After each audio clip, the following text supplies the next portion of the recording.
Hey everyone, welcome back to In the Alley. My name is Cody. Glad you guys are back for another video. Week 10. Week 10, we are right at that midway point of the Indoor Football League season. We have one Friday game to talk about, Tulsa at Iowa. So, without further ado, let's get into it.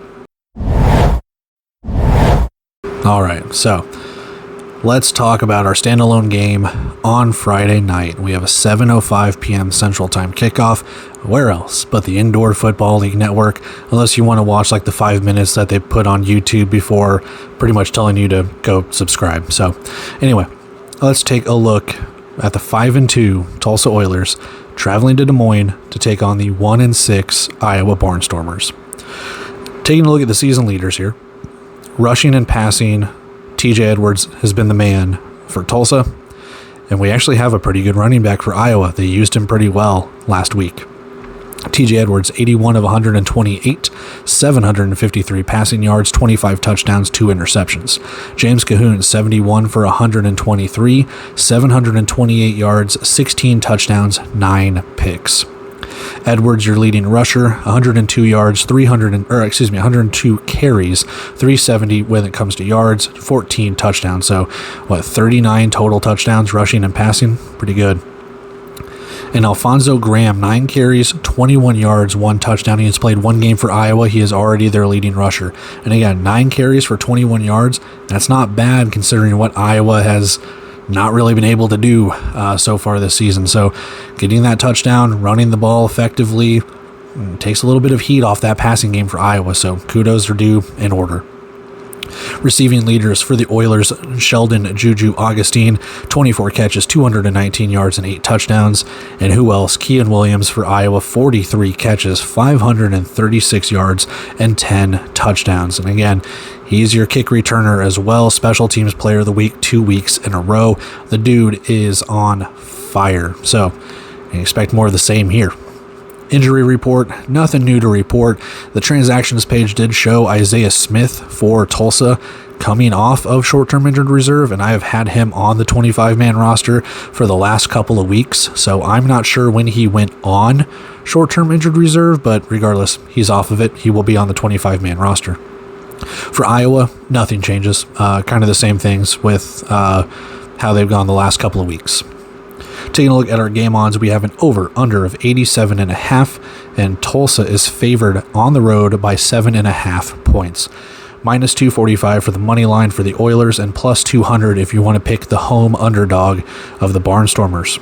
We are at the Wells Fargo Arena in Des Moines, Iowa. Again, 7:05 p.m. Central Time kickoff on a Friday night.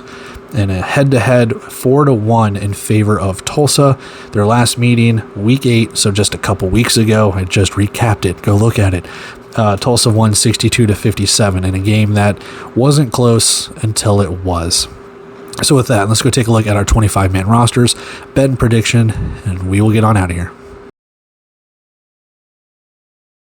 All right, taking a look at the 25-man rosters as they pop up over my face, starting with the away side first. Tulsa will have TJ Edwards be your starting quarterback, Hassan Rogers your backup quarterback, running back, as always, the jack of all trades. He has been pretty good, all things considered this season, being able to run the ball, toss plays, motion handoffs, catching passes, whatever it is. I mean, he has been very good.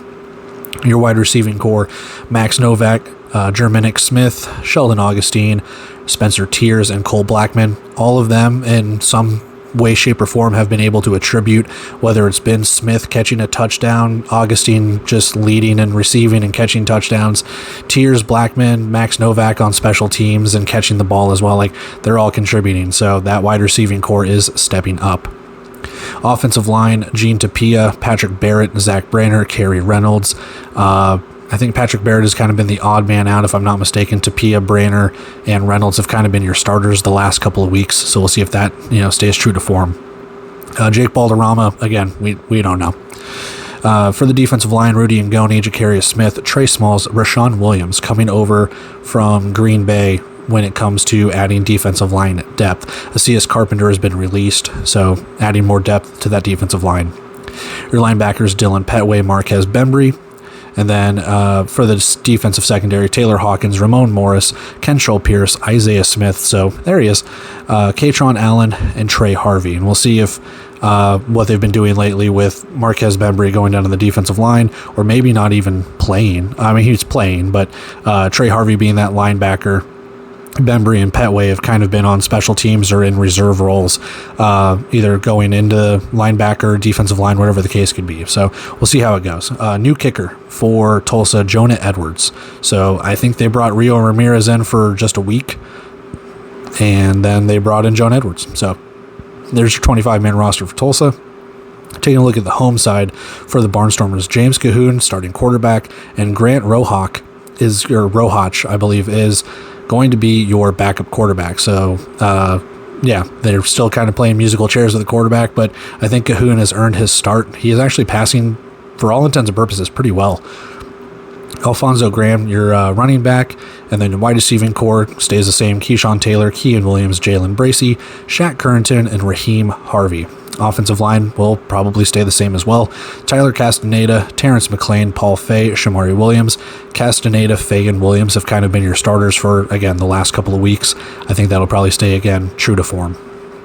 Defensive line, Patrick Godbolt, Joshua Ellison, Gabe Smith, Tyler Tate, and Jared Johnson. If I'm not mistaken, it's kind of been Godbolt, Ellison, and Tate as your starters, with Johnson kind of being a reserve player. Same thing with Gabe Smith. Linebackers, Kadri Jackson, Ja'Cory Johns, and then your secondary, Larry Walker, Caleb Street, Isaac Duffy, Jared Sod, Darius Harper. And then your kicker is Gabriel Rui, as he has been for years. So that's your 25-man roster for Iowa, your 25-man roster for Tulsa. Let's go take a look at our bet and prediction, and we move on. All right, bet and prediction. Over 87.5. And I know I said I wouldn't have any more faith in Iowa, but the last 2 weeks of recaps have kind of put a little crush back on them for backdoor covers and overs and stuff like that. So I'm going over 87.5 mainly due to that fact, and then it's going to come back to bite me. I know it will. I know this is the week that Tulsa's defense will probably step up, sack Cahoon multiple times because they just played 2 weeks ago, pick them off, do whatever. Like, I just want a fun game. I want a fun game like what they had 2 weeks ago, where you don't know if Iowa could have recovered another onside kick. I just want fun. Kean Williams returning another kick. Just craziness. That's pretty much what I want here.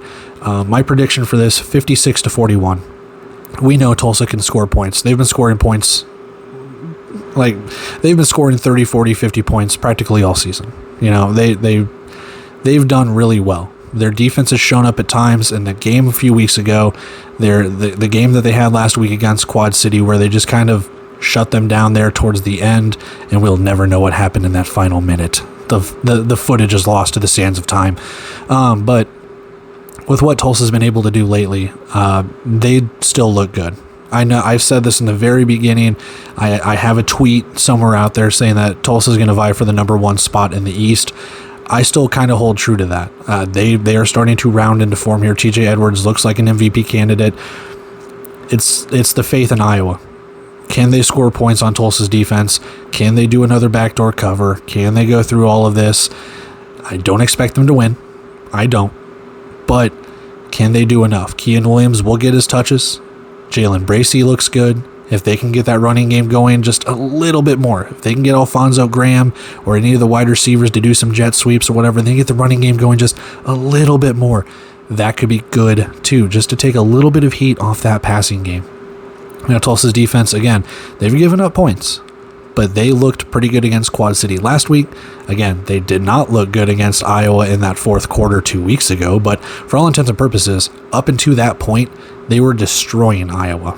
You know, it was 40-13 or something like that at one point, and they were cruising. And then they either took their foot off the gas or just knew that the game was in hand until it got a little too close for comfort there. And again, I know Kean Williams, kick return touchdown, Jared Sod, pick 6, we get it. But at the same time, that's why I'm taking the over. Because Iowa has been shown in the last couple of weeks to backdoor cover. and the money line is just a little too rich for my blood. So I'm going over. I just want a fun game, but I know it's going to bite me in the ass. I know it will. So over 87.5, 56-41, and it's going to be like 28-35. That's something like that. I just know it will be. But anyway, that's what we have for this one. Let's wrap everything up and get out of here. And that is it for our first preview of Week 10, Friday night action between Tulsa and Iowa. It looks to be a good one as they just played a couple weeks ago, but there's still a little bit of roster turnover. And can Iowa actually pull off an upset? Can they score more than 30-plus points in the fourth quarter and actually get the win? We'll find out. I mean, I'm gearing up for this one. It should be a really, really fun game, and you get to see Tulsa's offense and defense at work, see if they can inch closer and closer to maintaining a one spot in the East and really competing for their first ever playoff berth. For Iowa, it's an opportunity for them to win their second game of the year in front of their home fans and a chance to maybe, possibly, hopefully, maybe get another couple of wins. Maybe have an opportunity to sneak into the playoffs. Maybe. I know I'm trying to do this to thicken the plot a little bit, but ultimately that's where we're at. It should be a really fun game, and we'll see where we're at after it. But yeah, that's all I've got for this one. We got Week 10 Saturday preview. It's a smaller slate this week, 5 games on tap. So you got 1 game here, 3 games on Saturday, 1 game on Sunday for your Memorial Day weekend. So have a fun weekend. I'm sure I'll say it again in all the other previews and stuff like that. But until then, I'm going to take off here and just keep recapping more videos. So with that being said, love you guys. Like, comment, share, subscribe, all of that stuff, blah, blah, blah. I'm going to take off here. Love you. Appreciate you. See you.